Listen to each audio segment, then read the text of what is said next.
Nou vriende, ons is die Here dankbaar dat ons andermaal weer kan saam wees so rondom sy woord. Ons is dankbaar dat ons die Bybel in ons eie taal mag hê, dat ons daaruit mag lees, dat ons onderrigting daaruit mag ontvang. En die gebed van my hart is dat die Here vir ons met wysheid sal bekragtig deur die krag van sy Gees, om nie net te hoor nie, maar ook te luister en te doen, en ook so die Here welbehaaglik te wees. Ag vriende, is belangrik dat ons sal beter kennis opdoen van die Here self, dat ons ook deur hierdie kennis van die Here ons eie sondige harte sal sien, sy genade en vergifnis, en dat ons daarin sal groei, en daarin sal toeneem, om dan ook as regverdiges te lewe, in hierdie wêreld wat so groot nood het, aan die waarheid van God se woord. Vanmôre gaan ons vers 9 tot 11 hanteer, van Spreuke die 12de hoofstuk. Die gebed van my hart is dat die Here vir ons ryklik sal saam seën.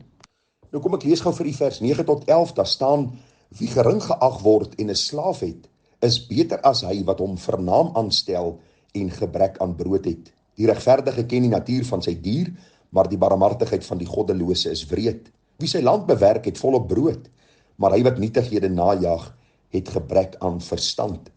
Nou vriende, in vers 9 sien ons hierdie baie besondere gedagte van beter as hy. Wie is beter as die ander ene? En kom ons hoor wat sê die woord van die Here vir ons. Hier gaan dit nie oor dat ek beter as 'n ander persoon is nie. As jy 'n kind van die Here is, as jy regverdig is jy anders, maar niemand is beter nie. Maar die Bybel stel hierdie kontras, wie is beter af in hierdie bepaalde saak. En hier staan dit, wie gering geag word en 'n slaaf het, is beter af as hy wat hom vernaam aanstel en gebrek aan brood het. Wat beteken dit? Vriende, dit is beter om nederig te wees, dis beter om beskeie te wees, dis beter om nie 'n groot prater te wees nie, en sukses in die lewe te behaal en voedsel op die tafel te sit sodat jou geliefdes kan eet, as wat jy baie praat, maar niks gebeur nie. Vanaand is almal honger, vanaand is daar nie geld om voedsel te koop nie, daar's nie kos op die tafel nie, en tog praat jy asof jy die suksesvolste mens op aarde is. En ek wil vir u sê, daar is nie 'n gebrek aan sulke mense vandag nie. Vandag praat mense so groot, en hulle spog oor so baie, en eintlik het hulle niks. Dit is baie interessant as jy met mense gaan praat, hoe hulle praat van al hulle suksesse, en dan baie keer sal jy 'n boodskapie kry, en hulle sal vra of hulle nie geld by jou kan leen nie. Is daar nie ietsie vir my nie, want môre of oormôre gaan ek hierdie massiewe klomp geld kry vir hierdie besigheidstransaksie, of hierdie sukses wat ek bereik of behaal het, of hierdie ding wat ek verkoop het. En dis die probleem met ons tyd, vriende. Mense praat te veel, en daar is te min wat hulle wys. En daarom sê die Bybel vir ons, is beter om iemand te wees wat nederig is, wat beskeie is, wat nie 'n groot prater is nie, maar daar is kos op die tafel, daar is bewyse wat gelewer word deur hulle dade, dat hulle mense het wat vir hulle werk, of dat hulle suksesvol is, as wat 'n mens baie praat, en het eintlik niks om daarvoor te wys nie. Die volgende vers sê, die regverdige ken die natuur van sy dier, maar die barmhartigheid van die goddelose is wreed. Wat bedoel die Bybel daarby? Eenvoudig dat 'n regverdige, vriende, versorg sy dier. Of dit nou 'n troeteldier is, of dit nou vee is, of dit nou diere is wat hy moet versorg. Regverdig is iemand wat weet, 'n dier kan nie vir homself sorg nie. As jy 'n hond in jou erf het, kan hy nie vir homself water bekom nie, hy kan nie vir homself kos bekom nie, en 'n regverdige weet dit, en 'n regverdige gee kos vir die diere op die regte tyd. 'n Goddelose is wreed. En dikwels kry ons mense, en ek wil vir u dit baie duidelik sê, dis nie al die goddelose mense wat so is nie, maar oor die algemene is 'n goddelose mens 'n wrede mens. Hy sal daardie perd, of daardie donkie, of daardie dier wat hy het, hard behandel, selfs mishandel, selfs vir hom te min gee om te eet, en hom slaan, en amper hierdie dier behandel, asof hierdie dier niks is nie. En daarom is dit belangrik, vriende, dat ons ook sal sien, dat 'n persoon wat die Here ken ook die natuur van sy dier, weet wat 'n dier nodig het, en daarom versorg hy hom ook dienooreenkomstig. Dis ook belangrik om hierdie waarskuwing vanmôre te neem, dat ons diere nie vir ons afgode moet wees nie. Ons beleef 'n tyd, vriende, waar mense se diere vir hulle afgode is.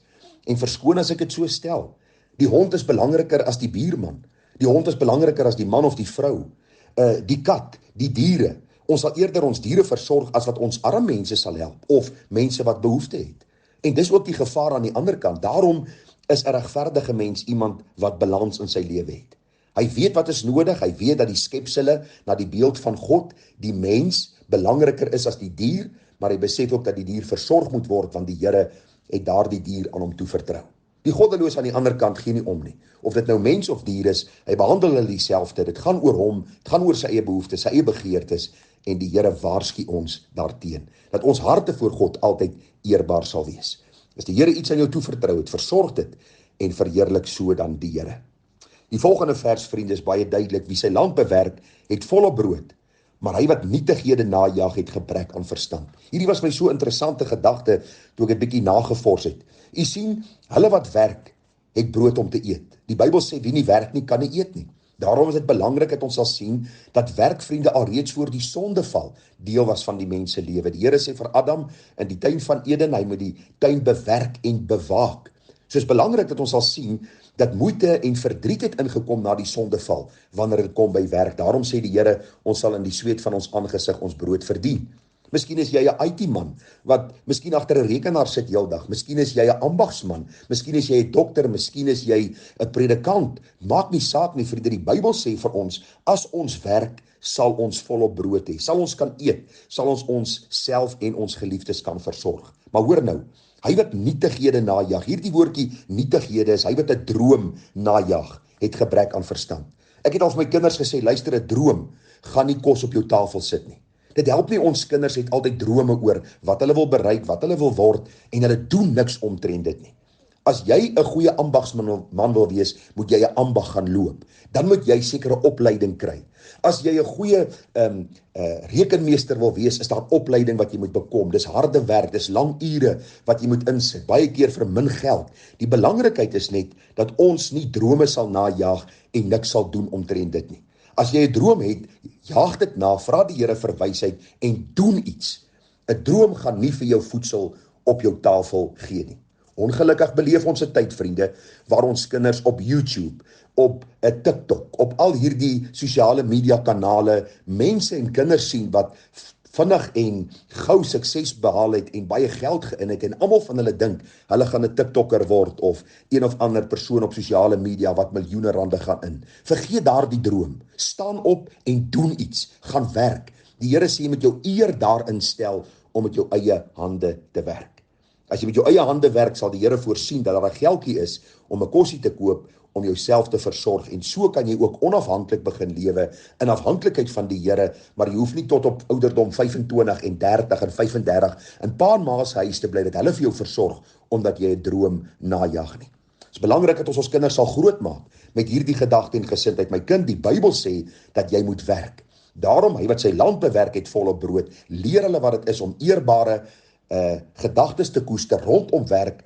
Geef hulle werkies en taakies om die huis, om hulle gewoon te maak daaraan, en help hulle sodat hulle eendag hulle plek in die samelewing kan volstaan as mense wat hard werk, wat toegewyd is, en dat hulle ook kan brood hê om te eet, dat hulle voedsel op die tafel kan sit, en dat hulle nie gebrek ly nie. Mag die Here genade gee dat ons hierdie waarhede sal raak sien, dat ons nederig sal wees, dat ons nie grootpraters sal wees nie, vriende, dat ons ook teenoor ons troeteldiere, teenoor dit wat die Here aan ons toevertrou het, dat ons dan ook 'n goeie gesindheid sal openbaar om hulle te versorg, en bo alles dat ons nie drome sal najag nie, maar sal werk, sodat ons die Here ook daarin kan verheerlik, om dan ook brood te verskaf aan die wat dit nodig het, en dan ook te help waar ons kan. Mag die Here vir ons genade gee, dis soveel kosbare waarhede in die woord van die Here, en mag die Here ons lei deur die waarheid van sy woord, om manne en vroue, seuns en dogters te wees wat God verheerlik in alles. Baie seën vir u, baie groete en liefde, mooi dag verder te raak.